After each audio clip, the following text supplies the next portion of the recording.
জলাশয় ভরাটের অভিযোগ এবার দিনে দুপুরে দমদমে জলাশয় ভরাট হচ্ছে। সংবাদ মাধ্যমে ক্যামেরা পৌঁছতেই চম্পট দিল দুষ্কৃতীরা। দক্ষিণ দমদম পুরসভার মাঠকলে চলছিল জলাশয় ভরাটের কাজ। দমদমে জলাশয় ভরাটে অভিযুক্ত জমি মাফিয়ারা লরি করে মাটি নিয়ে চলছিল জলাশয় ভরাটের কাজ। পরবর্তীতে দমদম থানার পুলিশ ঘটনাস্থলে পৌঁছায়। 1 নম্বর ওয়ার্ডের পর্যবেক্ষকের আশ্বাস জানাবেন, অভিযোগ জানাবেন থানায়। দিনে দুপুরে দমদমে জলাশয় ভরাট, সংবাদ মাধ্যমের ক্যামেরা পৌঁছতেই চম্পট দিল যারা এই জলাশয় ভরাটের কাজ করছিলেন তারা। আমাদের প্রতিনিধি শান্তনু সাহা কি প্রতিবেদন তুলে ধরেছেন, দেখাবো। পৌরসভার 1 নম্বর ওয়ার্ড আবারও কিন্তু এই অঞ্চলে কিন্তু যে বেলঘরিয়া এক্সপ্রেসওয়ে লাগোয়া মাঠকল অঞ্চলে কিন্তু জলাশয় ভরাটের অভিযোগ। কিছুদিন আগেই কিন্তু একেবারে বেলঘরিয়া এক্সপ্রেসওয়ের 1 নম্বর ওয়ার্ডে একটি বড় জলাশয় ভরাটের অভিযোগ উঠেছিল। সেই সময় প্রশাসন তৎপর হয়েছিল। আবারও কিন্তু সেই জমি মাফিয়াদের কিন্তু দাপাদাপি, এবং দেখা যাচ্ছে যে একেবারে জলাশয় কিন্তু ভরাটের কাজ চলছিল। আজ দিনের আলোয় কিন্তু সেই জমি ভরাটের কাজ চলছিল যখনই সংবাদ মাধ্যমের এর ক্যামেরা সেখানে এসে পৌঁছায়, এবং তারপরে কিন্তু তারা সেখান থেকে চম্পট দেয়। একেবারে স্পষ্ট দেখা যাচ্ছে যে এই যে জলাশয়, সেই জলাশয়ে কিন্তু গাড়ি করে অর্থাৎ লরি করে এসে মাটি এবং রাবিশ পড়ছে, এবং তারপর সেই রাবিশ কিন্তু লেবারদের মাধ্যমে এবং মাটির মাধ্যমে সেই রাবিশ এবং মাটি কিন্তু পড়ছে এই জলাশয়, এবং সেই জলাশয়ে কিন্তু এইভাবে ভরাট করে বহুতল নির্মাণের কিন্তু কার্যকলাপ চলবে এমনটাও কিন্তু জানা যাচ্ছে। একেবারে অবৈধ যারা জমি মাফিয়ারা রয়েছেন তারা কিন্তু আসছেন এবং এসে এই বেলঘরিয়া এক্সপ্রেসওয়ের এর পাশে যেই সমস্ত জলাশয় রয়েছে সেইগুলো কিন্তু ভরাটের কাজ চালাচ্ছেন। এর আগে প্রশাসন উদ্যোগী হয়েছিল, এই মুহূর্তে এই প্রশাসন এইবার কি করবে সেটা কিন্তু এখন দেখার বিষয়। বারবার করে এই মাঠকল এবং বেলঘরিয়া এক্সপ্রেসওয়ের পাশে কিন্তু জলাশয়ের অভিযোগ উঠে আসছে। দমদম থেকে শান্তনু সাহা, ক্যালকাটা নিউজ। আর এখানে আপনাদের শোনাবো স্থানীয়দের তরফে ঠিক কি অভিযোগ করা হয়েছে। জল দেখেছেন তাই তো? জল ছিল এটা? হ্যাঁ। কতদিন ধরে ভরাট হচ্ছে? আমরা তো আসি না, 2 মাস হবে এটি লোডে। নাহলে তো আমরা জানি না, তো এটা ফাঁকাই ছিল এই জায়গাটা। কি হবে এখানে? নাহলে তো আমরা জানি না, তো এটা ফাঁকাই ছিল এই জায়গাটা। কি হবে এখানে? যে প্রমোটারের বিরুদ্ধেই অবৈধভাবে জলাশয় ভরাটের অভিযোগ, তার কি প্রতিক্রিয়া শোনাবো।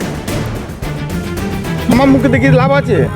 আপনি এখানে জমিটা দেখান না, ভরাট করছে না সেটা কোথায় আপনাকে দেখাবে তো। আপনি রাস্তায় দাঁড় করিয়ে বললে হবে? 6 মাস না, আমি জানি না এটা 6 বছর আছে না কি আছে, আপনি চোখের সামনে দেখছেন তো ওখানে জল নেই। তাহলে আপনি জলাশয় ভরাট করছেন না? আমি করছি না তো। অবশ্যই আপনাদের এখানেই শোনাবো বিজেপির মণ্ডল সভাপতি কি বলেছেন। আজকে দেখবেন জলাশয় ভরাট করে বাড়ি বিল্ডিং হচ্ছে, ফ্ল্যাট হচ্ছে, আর রাস্তা যেগুলো আমরা চলাফেরার জন্য রাস্তায় জলের মতো পুকুর হয়ে পড়ে আছে। তো পশ্চিমবঙ্গের মানুষকে আজকে বুঝতে হবে যে আগামী দিন আমরা পশ্চিমবঙ্গটা কার হাতে রাখবো। যেই অপশাসনের আজকে হাতে আছে সেই হাতে থাকবে, না আগামী দিন একটা সুশাসনের পরিকল্পনা আমরা করব। আগামী দিন আমরা নরেন্দ্র মোদী সরকারের নেতৃত্বে যেই সুশাসন সারা ভারতবর্ষে চলছে, সেই সুশাসন পশ্চিমবঙ্গে আসবে, সেটা আগামী দিন আমাদের পশ্চিমবঙ্গের মানুষকে ডিসাইড করতে হবে। প্রতিনিধি শান্তনু সাহা আমাদের সঙ্গে রয়েছেন। শান্তনু, এই অভিযোগ সামনে আসার পর 1 নম্বর ওয়ার্ডের পর্যবেক্ষক তিনি আশ্বাস দিয়েছিলেন থানায় অভিযোগ জানাবেন, কোনো কি পদক্ষেপ নেওয়া হয়েছে?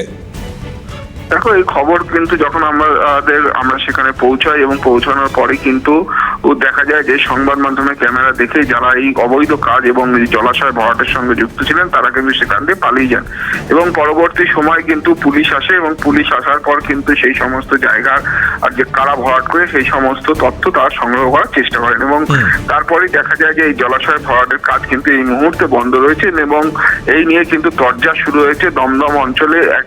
একদিকে যেরকম বিজেপি বলছে রাস্তা পুকুর হয়ে যাচ্ছে, এবং পুকুরগুলো কিন্তু জলাশয় ভরাট করা হচ্ছে এবং বহুতল নির্মাণ করা হচ্ছে। যদিও শাসক দলের তরফ থেকে বলা হচ্ছে যে যারা এই ধরনের কাজ করছে তাদের সঙ্গে কিন্তু শাসক দলের কোনো যোগ নেই। তারা কিন্তু শাসক দলের এর আশ্রয়েও তারা থাকে না, তারা কিন্তু শাসক দলের নাম করেই তারা এই সমস্ত করে।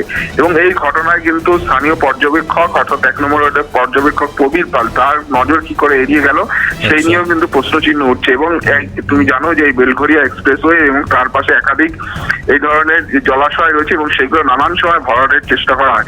এই অবৈধ জমি মাফিয়াদের বিরুদ্ধে পুলিশ প্রশাসন এর আগেও কিন্তু ব্যবস্থা নিয়েছিল, তবে এক্ষেত্রে কি ব্যবস্থা নেওয়া হয় সেটাই এখন দেখার প্রশ্ন। এবং এই ঘটনার পর সংবাদ মাধ্যমে এই প্রচার হওয়ার পরে কিন্তু ইতিমধ্যে জলাশয় ভরাটের কাজ বন্ধ হয়েছে। সৌম্যজিৎ, পরবর্তী পরিস্থিতির উপর নজর রাখো শান্তনু, আপাতত ধন্যবাদ।